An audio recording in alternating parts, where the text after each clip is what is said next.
Team इंडियानं तब्बल 17 वर्षांनंतर पुन्हा एकदा T20 विश्वचषकावरती आपलं नाव कोरलं आणि यानंतर आता टीम इंडियाचं सर्वत्र कौतुक होतंय। सूर्यकुमार यादवचे कोच अशोक अस्वलकर यांच्यासमोर बातचीत केलेली आहे आमच्या प्रतिनिधींनी।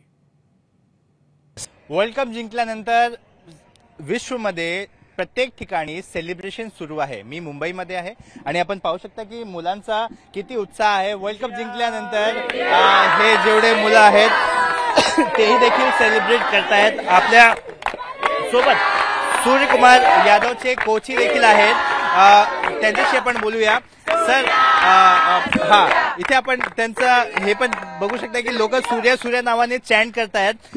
सूर्य ने बहुत अच्छा कैच पकड़ा। हाँ यस यस। कितने बड़े फैन हैं आप लोग?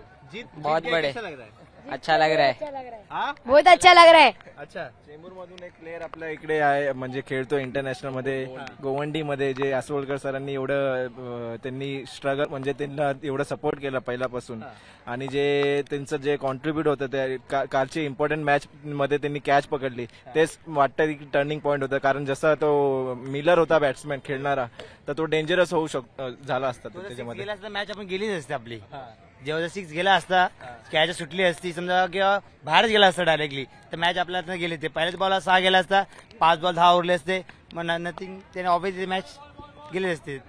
आपण सूर्याचे कोचशी बोलूया, अशोक अस्वलकर जी। सर, सूर्याने वर्ल्ड कप मध्ये चांगला परफॉर्मन्स केला आणि कालची त्यांची कॅच जी होती त्याची चर्चा जगभरात आहे। ही चर्चा तर त्याची कॅचची तर चालूच राहणार आहे, कारण का ती कॅच अशा मोमेंटला त्यांनी पकडली की तिथून मॅच कुठेही गेली असती। आम्ही हरलो असतो ती कॅच सुटली असती तर, पण त्या एका कॅचनी आम्ही पुन्हा मॅचमध्ये आलो।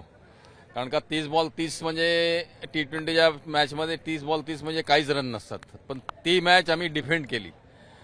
त्याला कारण पहिलं तर बुमराच्या 2 ओव्हर, त्याच्यानंतर बाकीची आमची जी फिल्डिंग की आम्ही मॅच कुठे सोडली नव्हती, आणि बॉडी लँग्वेज पण दिसत नव्हतं की आम्ही हारलोय म्हणून।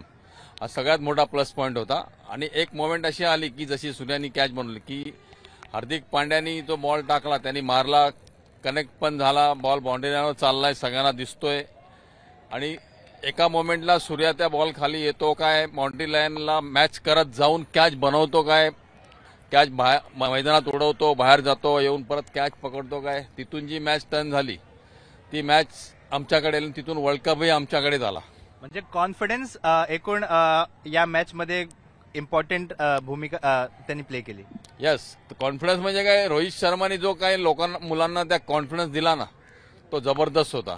की त्यांनी एक सिंपल मंत्र सांगितलं की ज्याला जे क्रिकेट येतं, जो क्रिकेट खेळत आला इथपर्यंत, त्यांनी तेच क्रिकेट खेळायचे न घाबरता। म्हणजे अशोक सर आजही सूर्याला गाईड करतात, आणि या वर्ल्ड कप मध्ये देखील जिथे जिथे सूर्याचा निगेटिव्ह पॉइंट होता किंवा जिथे त्याला बेटर क्रिकेट खेळायचा होता, आयडिया काय त्याला देऊ शकाल, असे देखील अशोकजीने त्यांना मेसेजेस सुद्धा केला होता की या पिचवर तुम्हाला असं खेळायचं आहे, आणि त्यावर सूर्याने त्याच प्रकारे खेळ खेळला होता। सर, आपण सूर्याला काही गाईडलाईन्स देखील या वर्ल्ड कपच्या टुर्नामेंटमध्ये दिली होती, कारण का अमेरिकेमध्ये मॅच होत्या, तिथे कधी क्रिकेट झालं नव्हतं, आणि तिथे विकेटवरती बॉल कसा येत होता, तेव्हा त्याला मी बाकींच्या मॅच बघून त्याला मेसेज टाकला होता की इथे तुला वर राहून खेळायला लागेल, भले ते बॉल टू बॉल रन आले तरीही चालतील, तिथे तुला सूर्याला बाजूला ठेवून बॅटिंग करायला लागेल। ती बॅटिंग त्यांनी त्या मॅचमध्ये केली, 49 बॉल 50 केले, त्याच्यानंतर दुसरी मॅच 50 बनवले, परत ती सूर्यासारखीच बॅटिंग होती, प्लस परत नंतर ऑस्ट्रेलियाबरोबर 16 बॉल 31 बनवले, की रोहित शर्माने 41 बॉल 92 मारले होते, तिथे येऊन कोणीतरी मारायचं होतं, सूर्यानी मारलं, खाली येऊन हार्दिक पांड्यानी मारलं, परत नंतरची मॅच 47 बनवले सूर्यानी परत।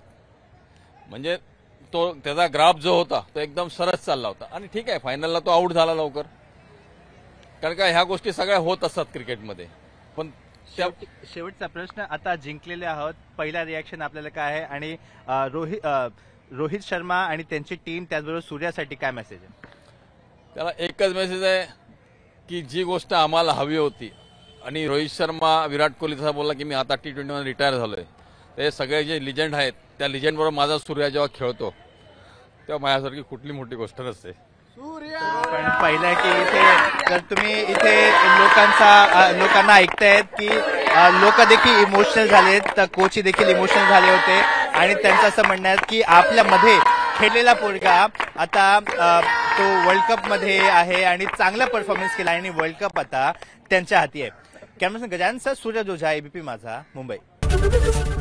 एबीपी माझा, उघडा डोळे बघा नीट.